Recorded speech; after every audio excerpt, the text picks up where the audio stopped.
नमस्कार दोस्तों, आज हम आपको लेके चलते हैं एक रोंगटे खड़े कर देने वाली भूतिया कहानी की ओर, जिसका नाम है फौजी। फौजी हमारी देश की शान होते हैं और अपने देश की रक्षा के लिए अपनी जान तक की परवाह नहीं करते। लेकिन क्या भूत प्रेत फौजियों का कुछ बिगाड़ सकते हैं? अगर आपको लगता है कुछ नहीं बिगाड़ सकते तो ये कहानी ज़रूर देखें। अंकित एक साहसी फौजी था जिसकी तैनाती चाइना के बॉर्डर के पास थी। वह काफ़ी समय के बाद अपने घर जा रहा था और उसके परिवार से मिलने की खुशी उसके चेहरे पर झलक रही थी। उसका गांव लगभग कैंप से 50 किलोमीटर की दूरी पर था और अंकित को कैंप से निकलते निकलते काफ़ी देर हो गई। लेकिन वो समय की परवाह किए बगैर यह सोचकर रास्ते में कोई ना कोई साधन मिल जाएगा, पैदल ही निकल लेता है। कुछ दूर पैदल चलने के बाद उसे एक मोटरसाइकिल पर आता कोई दिखाई दिया। अंकित उसे लिफ्ट के लिए हाथ देता है। वह मोटरसाइकिल वाला रुकता है और अंकित से पूछता है, फौजी साहब कहाँ जा रहे हो? अंकित कहता है, मलिकपुर गांव जा रहा हूँ। इतनी दूर पैदल ही चल के जाओगे क्या फौजी साहब? बैठो, मैं गहमर गांव जा रहा हूँ। वहाँ से मलिकपुर केवल 6 किलोमीटर दूर है, वहाँ से आप पैदल निकल लेना। अंकित उसके पीछे बैठता है और करीब 40 से 45 मिनट में वह गहमर गांव के पास पहुंच गया। वह अंकित को वहीं उतार गांव के अंदर चला गया। वहां से अंकित के पास दो रास्ते थे, या तो वो मेन रास्ते से जाए जो करीब 6 किलोमीटर का था, या फिर जंगल के रास्ते जाए जो मात्र 3.5 किलोमीटर का था। अंकित जंगल वाला रास्ता चुनता है और आगे बढ़ता है। जब वह जंगल के रास्ते की तरफ बढ़ ही रहा था तो उसे एक आदमी मिला। आदमी अंकित को रोकता है और पूछता है, साहब कहाँ जा रहे हो? अंकित ने कहा, मैं गांव मलिकपुर जा रहा हूँ। आदमी ने कहा, फौजी साहब रात बहुत हो चुकी है, आज आप मेरे घर रुक जाओ, सुबह निकल जाना। लेकिन अंकित को अपने परिवार से मिलने की जल्दी थी। अंकित बोला, मेरे बच्चे मेरा इंतज़ार कर रहे हैं। अगर मैं जंगल वाला रास्ता पकड़ लेता हूँ तो मैं जल्दी ही घर पहुँच जाऊँगा। आदमी चौंक कर बोला, जंगल वाला रास्ता? फौजी साहब, जो कोई भी उस रास्ते पर रात के समय गया है वह कभी वापस नहीं आया। मेरी बात मानो, आप आज रात मेरे घर आराम कर लो और चाहे सुबह जल्दी निकल जाना। अंकित कहता है, तुम अभी भी इन बातों को मानते हो? मदद के लिए शुक्रिया। और अंकित उसकी बात को इग्नोर कर रास्ते की तरफ बढ़ने लगा।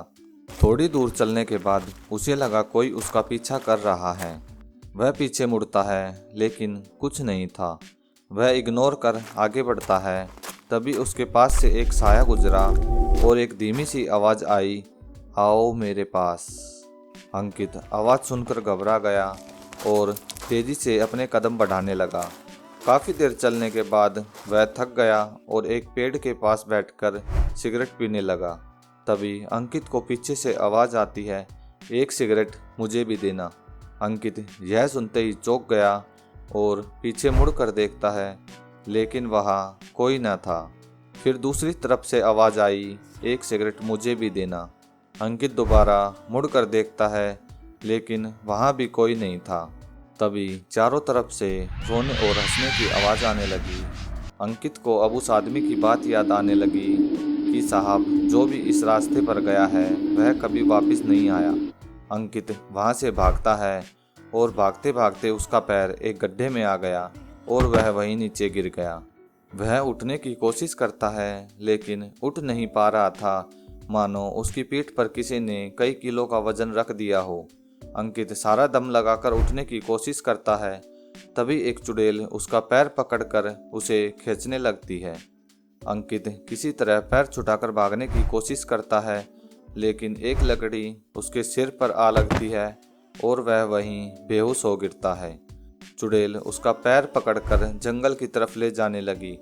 अंकित अब जान चुका था उसकी मौत नज़दीक है, लेकिन उसे अपनी पत्नी और बच्चों से मिलना था।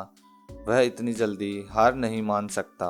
वह सच्चे फौजी की तरह पूरी जान लगा देता है और अपना पैर छुड़ाकर गांव की ओर भागने लगता है। वह महज केवल 1 किलोमीटर ही दूर था अपने गांव से। तभी चुड़ैल उसके कंधे पर आकर बैठ गई और बोलने लगी, मैं तुम्हें नहीं जाने दूंगी, नहीं जाने दूंगी, और उसके कानों को काटने लगी। अंकित खून से लथपथ भागा जा रहा था।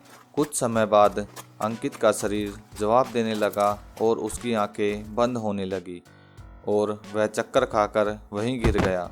चुड़ैल अंकित को तड़पता देख बहुत खुश हो रही थी और कह रही थी, मैंने कहा था ना, मैं नहीं जाने दूंगी। अंकित अब अपनी आखिरी सांसें गिन रहा था। तभी उसके कानों में घंटी की आवाज़ सुनाई दी। अंकित की आंखें खुल पाना भी मुश्किल था, लेकिन उस एक घंटी की आवाज़ ने उसके शरीर में जोश भर दिया। अंकित उस डायन को धक्का देकर घंटी की आवाज़ की तरफ भागने लगा। वह कुछ कदम ही मंदिर से दूर था। तभी चुड़ैल एक पत्थर उसकी तरफ फेंकती है। अंकित उससे बचने की कोशिश करता है, लेकिन वह पत्थर अंकित के पैर पर जा लगा और वह चीखता हुआ वहीं गिर गया। चुड़ैल उसकी तरफ बढ़ने लगती है, लेकिन अंकित की चीख सुनकर मंदिर का पुजारी और कुछ लोग वहां आ गए, जिसे देखकर चुड़ैल वहां से भाग गई।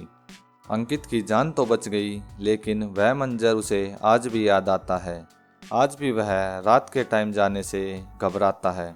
दोस्तों, चाहे कितनी भी जल्दी हो, लेकिन रात के समय ऐसी सुनसान जगहों से ना गुजरें, क्योंकि अंकित की तरह ही आपका परिवार आपका घर पर इंतज़ार कर रहा है।